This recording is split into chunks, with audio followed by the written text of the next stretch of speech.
September is our season of welcome, a season of recovenanting when we remind one another of the value of community and return to a more engaged life with one another.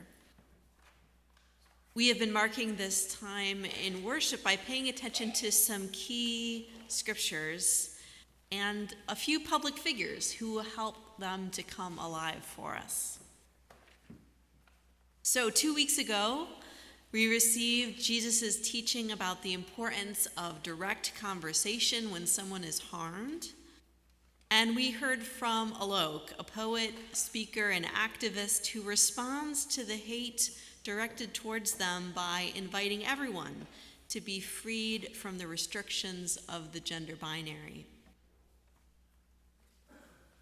Then last week, we received instructions from the book of Leviticus to be holy like our God is holy by honoring the holiness of one another. We learned from Alice Shepard, a disabled choreographer and dancer and the founder of a dance company that strives to make their performances more than just legally accessible.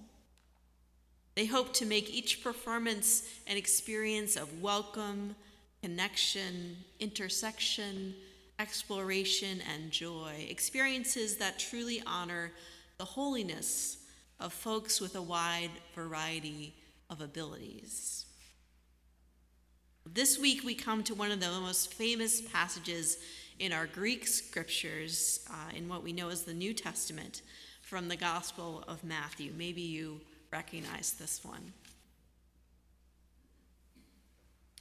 We find Jesus in the midst of the last week of his life. He has arrived already in Jerusalem, and he has been greeted by enthusiastic crowds with palm branches.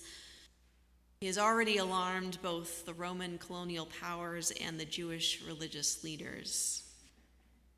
He has overturned tables in the holy temple, a direct challenge to the religious establishment that he is in some ways a part of.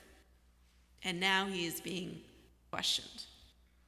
The elders and scribes of his people want to know, by whose authority is he teaching and acting in these ways?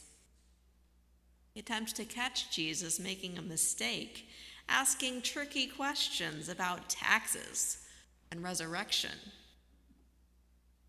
Finally, a lawyer asks, "Teacher, Rabbi, which commandment in the law is the greatest?" I bet you've been in one of these kinds of conversations before, where someone's expertise is being questioned. All the folks in the fancy robes here know what the answer is supposed to be. They just want to know if this upstart has done his homework.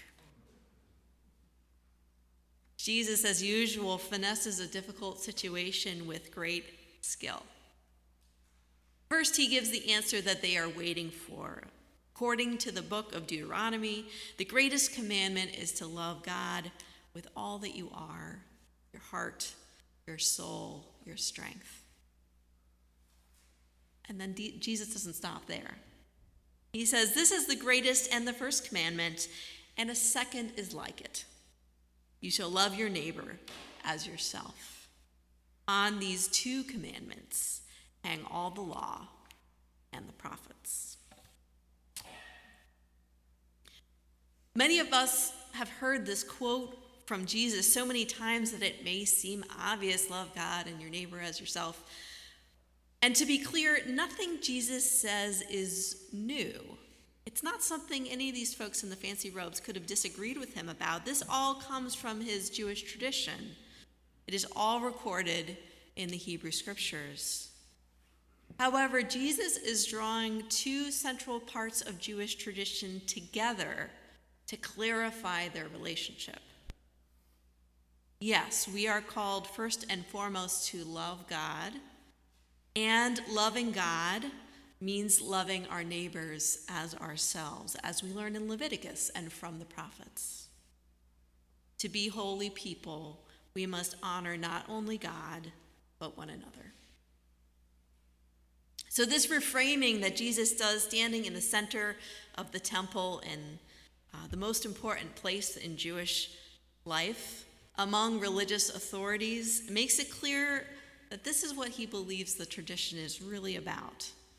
These outward forms of religious observance that are so important to some of the local leaders, for instance, rules about Sabbath or temple practices, these are not important at all compared to commitment to God and neighbor. And when religious authorities focus all their attention on the holiness of God, they may miss out on a key part of what loving God really means. So, here's our visitor for today. This is the Reverend Tracy Blackman, perhaps already familiar to some of you.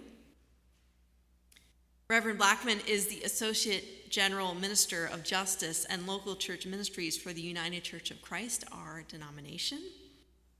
For many years, she was also the senior pastor of Christ the King United Church of Christ in Florissant, Missouri.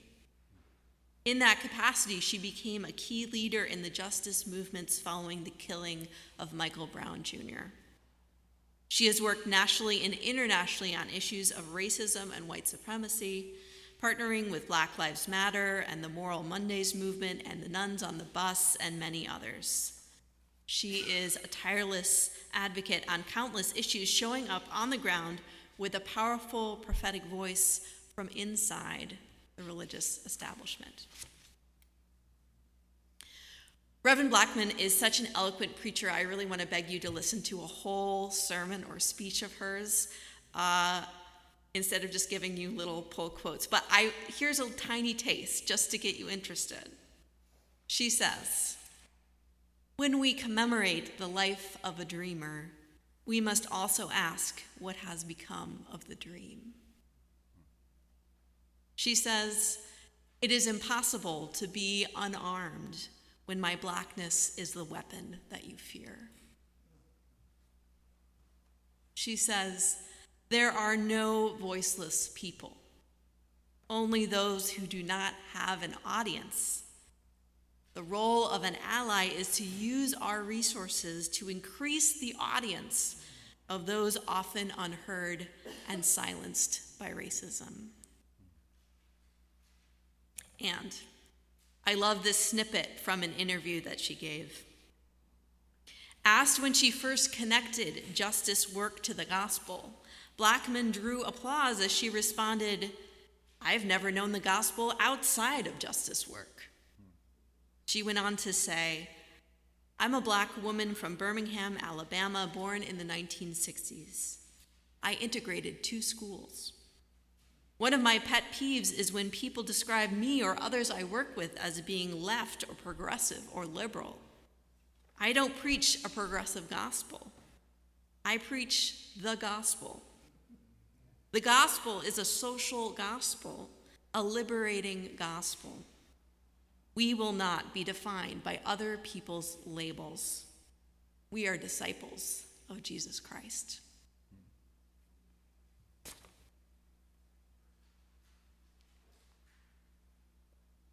So what would it mean for us to claim our faith, not from the outside in, focusing on habits or peripheral beliefs, but from the inside out? To put love of God and love of neighbor, which are really 2 sides of the same coin, at the center. And let everything else in our local faith community here and in our lives flow from there. What would it mean to claim the heart of our tradition as Jesus understood it? And to be holy as God is holy, learning and growing into a love like God's that is compassionate and unconditional, that agape love, as our folks in adult enrichment are discussing this season. Jesus urges the religious leaders of his time and all of us exploring religious traditions today to discover holiness through love of God and service to others. The most important matters of religious observance, he says, are justice, mercy, and faithfulness. Please pray with me.